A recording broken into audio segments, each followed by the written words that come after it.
with that welcome, I want to make sure everyone's got their download, and then let's get started. So we're going to start with the why. And the why is so important because all things come back to the why. Anybody have any thoughts on why is so important? Anybody have any thought that just comes right to their mind? Why is it so important to start with the why? Yes, we are going to do a Simon Sinek quote. Yes. You can just see the red and white cover in your mind, right? Anybody have any thoughts on the why? It guides your purpose. Guides your purpose. Anyone else? Love. Keeps you going when things get hard. Bingo.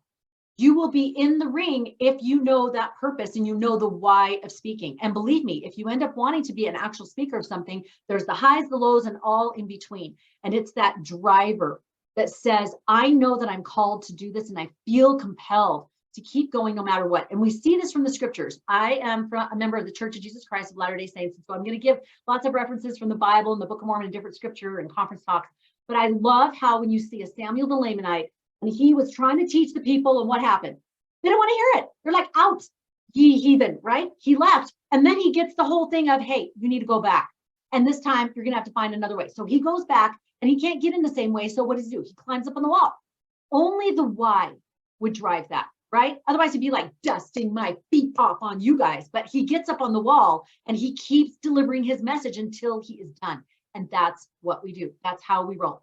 I love that story of President Nelson when he was in the training. It was a training for leadership. And they said, the question was, how can we help our youth to avoid pornography? But this question pertains to so much more. It's so key. Does anybody remember the two things that he said would help?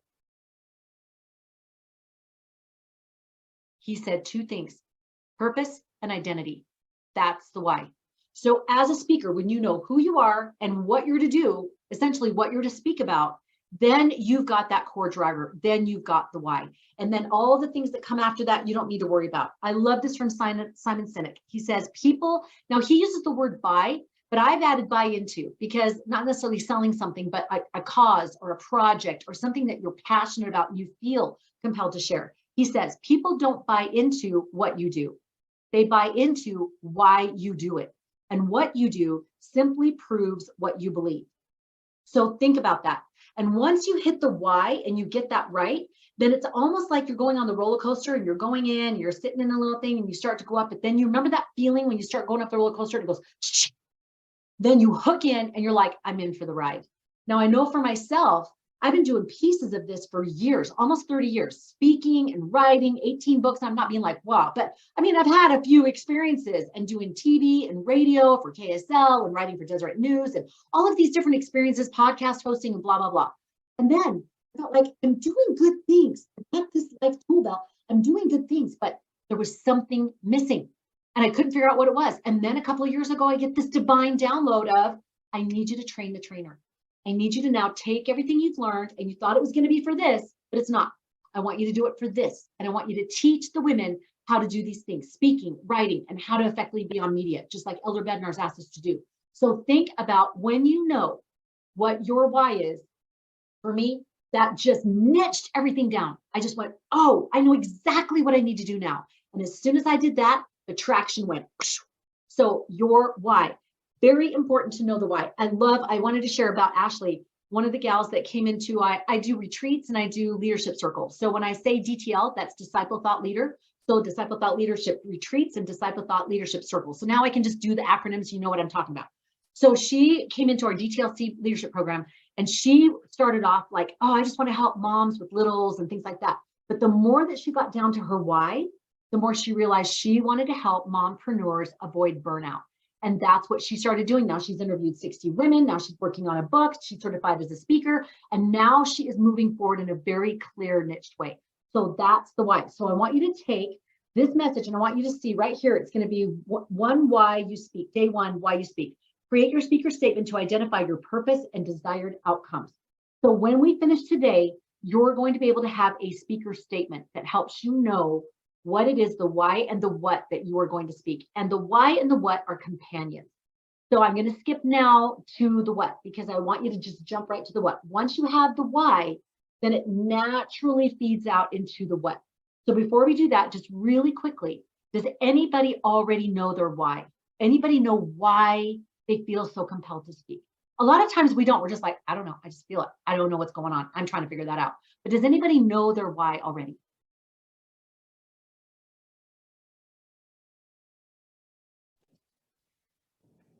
I do, but my why is I feel driven to share my experiences and the lessons that I've learned to help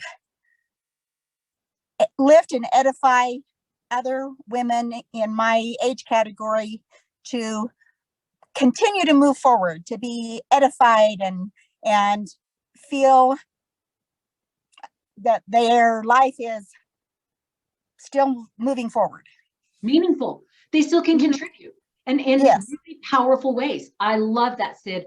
And that's so key. And you're in a perfect place to do that, right? You're in a perfect place because you probably experienced that message. And this is what I find. Your life experience will lend itself to the why and the what of your speaking. So I encourage you to look at, we're going to do that in just a second. So let's go to the why. What is the specific message that you feel to share? And if somebody wants to put in more about their why, please put it on the chat and I will refer to it. I love it. I know I'm trying to keep this as brisk as possible because I know people don't want to listen to a lot of long-winded stuff. So please forgive me. I would rather we all sit around in pajamas and we could go in depth on all this stuff, but we're going to keep it brisk so that people don't fall asleep. But think about what is that message? And I would submit to you your why and your message or what is probably coming out of a personal life experience. So I want you to think right now, what is that message that keeps coming to you? I want to help teens overcome ADHD and anxiety. I want to help heal families through generational gardening. I want to help mompreneurs deal with burnout. What is that message that comes to you? And then consider what is the experience that maybe drives that. So think for just a minute. I'm going to give you a second to write some ideas down on your paper. What is the message? It doesn't have to be a beautiful sentence. It can just be buzzwords. Oh, I feel like I want to work with teens and teach them how to do blah. I feel like I want to teach people how to be able to balance their life. I feel like I want to share how to create events and do them effectively. I feel like, do you see what I'm saying? So just kind of think about that message and what that feels like to you, of what that message is that you want to share. And then think about what that experience, that what I call that pivotal experience could be that makes that driver, that drives that why and the what. Can anyone think of a pivotal experience that they've had that sort of lends itself to the message you want to share?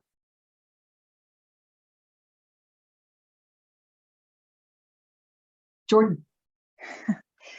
Mine came several years ago. I had one of my mission companions announced that she had left the church and left her faith, and posed some questions to me, and kind of said, well, I don't know how you can still believe if you haven't considered this or considered this or considered this. And as I thought about that, and I said, well, I'm gonna pray about this right now, and put that to bed. And so I knelt down and I said my prayer, and the response that I got was not, yes, this is true, or this is false. The distinct words that I felt were, how's your armor? And it made me think about, oh my goodness, am I doing the things right now that I need to do to get the answers that I need and to find things from the true source? Or am I in a place where I'm open to getting wrong answers? Love that. And that probably drives the what of what you want to share. How can you have a more effective, sturdy, protective armor that you can use on the daily and those go-tos, right? So look at that pivotal experience that you had and then see the message that naturally comes from it. Or if you start backwards, if you're like, no, I have this message I want to share with women, then breadcrumb it back to that pivotal experience, because they're two sides of the stick, the same stick. Anybody else have a pivotal experience or their message that they know that they want to share, just kind of in a, iffy-ish sort of way? Ingrid. You said iffy and ish, and I was like, oh, that's right where I'm at. I have a big family, 9 children, and I love doing laundry. And that seems kind of weird, but the reason I love it is because I put it into a system that I don't have to think about. And I think more moms would appreciate not having to think about laundry. And it's not just laundry. The idea behind it is to systemize and simplify things so that you can feel more free to live your life, whatever that means, like really live your life, what that means to you. And yeah, that comes from personal experience. Oh, I love that. And live that fullness of joy, right? When we say that with motherhood, that sometimes we can just sink into motherhood and we just melt into it and we don't even have our own selves. And yet we don't want the opposite, which is, okay, when am I done talking to you guys? I'm taking care of you guys. I want my own time, right? We want this woven feeling of I'm flowing throughout the day between motherhood and me and the things that I'm doing, the things that you're doing, the things we're doing together, so that we're still interdependent, we're individuals and we're still united. So I love that. And if there's someone that knows how to do systems, you guys, Ingrid, 9 kids, and I walk into her home and it is a running, beautiful place, but it's authentic. It's not little robots. And I love that. So think about those things. And again, if we have more time, oh my gosh, I would love it. And those that are listening later, if you want to post below and post those comments and those experiences, we would love them. Or if you have questions about what we're saying, post them and then we can address them this week. So think about that. I'm going to give you a second to write down just anything more that you got from that, either the message you desire to share or the pivotal experience that created that desire. I'm just going to give you a few seconds to write that down.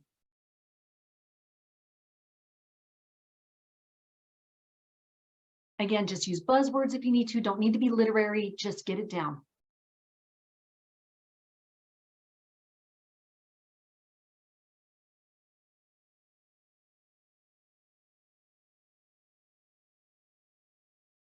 The last thing I want to touch on, we're going to talk about more about how to structure your message tomorrow. We're going to talk about more of the how and those tips and tools of actually sharing your message effectively. We're going to talk about do's and don'ts of speaking and sharing that message. But I want you to consider, what is one tool that you feel you could offer people with your message? Now, again, all of this, you guys, we could spend days, weeks, and months on all of this. So I'm just giving you the little Costco samples, so don't overwhelm yourself. Just keep it small. So think about that message, that sort of kind of hazy or core message that you've got, the feel of that message, and then what would be one tool? So for example, Ingrid would be like, oh, I can teach them systems for their home, 5 systems for their home.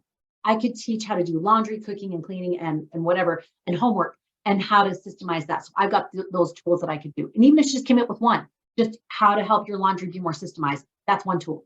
So think about one thing you can share. It's one thing to say, oh, I have this message and I had this experience and I want to help other people with it. I just got off a call of a sweet gal who was doing that same thing. She was like, oh, I naturally am teaching people, and she's a life coach and I'm coaching people, but I don't necessarily have this like particular tool thing that I'm like, this is the I Ching, like you want to use this one. So think about that. What is one tool that you could possibly use that you would be able to share with people? Anybody have any ideas of one tool? If Jordan was going to do armor, what could be one tool that she could share with people? Maybe it's identifying the tools that would be the most useful and identifying that armor, the armor that they could put on. Or maybe it's a time and a place where they could put on a piece of that armor. Or maybe it's a tool for being able to say, this armor works in this situation and this armor works in this situation. So just start getting your mind going about, oh, what is one tool that I could possibly share that would help? Anybody have any ideas that come to mind? I thought of one for the armor.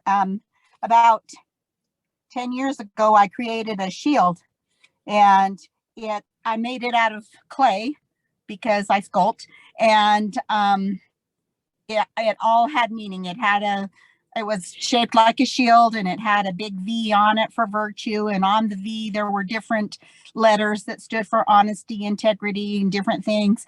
And then I can do the whole thing, but I know you don't need everything. But then I had the kids all make their own shield. So just an idea with a tool, right? And now you've given someone something tangible and actionable. Now they can take the concept that you've got and they can turn around and they can apply it in their lives. And that's the ultimate that we want as a speaker. We do not want to just stand and blah, blah, blah. That's self-serving.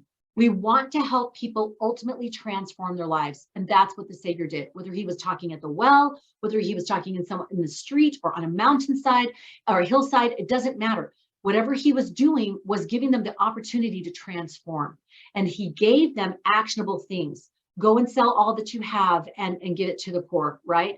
Go and tell no man that I've helped you. He gave them one, generally speaking, the next one thing for them to do. So think about what is that tool that you could give someone. So if you're sitting and talking with a child, one of your children, or if you're sitting in a business meeting and you've got all these things that you want people to do, think of the one tool, the one thing, the one outcome that you want from sharing your message, whether it's a presentation or a proposal or it's a keynote. What is that one outcome that you want? I remember years ago, I was reading in, back in the day, I used to read the Oprah magazine and I would just skip to the very back. If anybody ever read that, it's been years since I've read her magazines, but in the very back, she'd say, what I know for sure. And it stayed with me forever. She said, I have all kinds of things that people ask me to speak and attend and everything. And she's got to like be able to share right there on the spot. And she said, I always go back to what is the one thing I want to leave them with? What is the one thing I want to share that's the takeaway? To stay with me forever. And she's spot on. That one thing, because that's pretty much what they're going to remember. At a stretch, they'll remember 3 things, but they'll remember probably the one. And that's that water cooler moment that we want. So that's your 3 questions today. And now I'm going to have you just in a rough thing. If you want to do it in pencil, because I know sometimes people are like, I don't want to ruin my download. So do it in pencil if you want. There you go. Ingrid's on it. She's already on it. So you can play with it. Ladies, play with this. Don't lock yourself in. It's not the 11th commandment. This is something for you to play with, like Play-Doh or something taffy to just have fun with, erase and color and whatever. But if I speak about, what's that message? I speak about helping teens with anxiety. I speak about I help women to become influential speakers, writers, and media presence for him. I know what that message is, right? And then 2, who's it to? It's to teens, it's to women, it's to children, it's to addicts, it's to who's it for? And so they can. That's that one thing, you guys, the one outcome that you want them to walk away with and say, wow, the woman at the well, he told me things that no man knoweth. Like she went and said, I have met the Messiah, right? I have met the Christ. So think, what is that one outcome that you want them to have? Ingrid would be like, so they can systemize their home so that they can have golden, what I call golden time as a mom, to be able to put their feet up, read a book, or do a hobby, right? Or take a nap, which is the most glorious thing. So what do you speak about? I'm going to have some people share, so I'm going to give you a minute to write down some thoughts and ideas. Remember, this is a work in progress. I kind of feel sometimes it's like from Pride and Prejudice. Remember Elizabeth Bennet says to Darcy, she says, well, neither of us are a disposition to want to say anything unless it's going to amaze the whole room, right? I love that self-awareness. So don't worry about amazing the whole room. Just get something down and then start kneading it like the bread dough and like, ooh, this sounds and feels good. Anybody want to share anything that they've got that's a rough? Who feels bold and brave? Okay, do it anyway. All right, I'll do it. Awesome.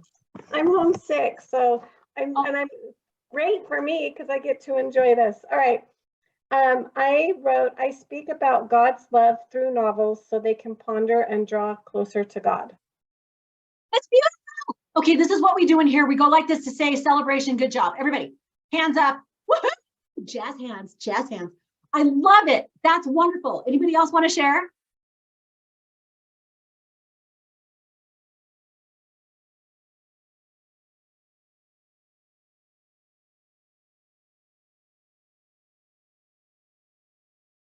I'm comfortable with quiet. Go ahead, Ingrid.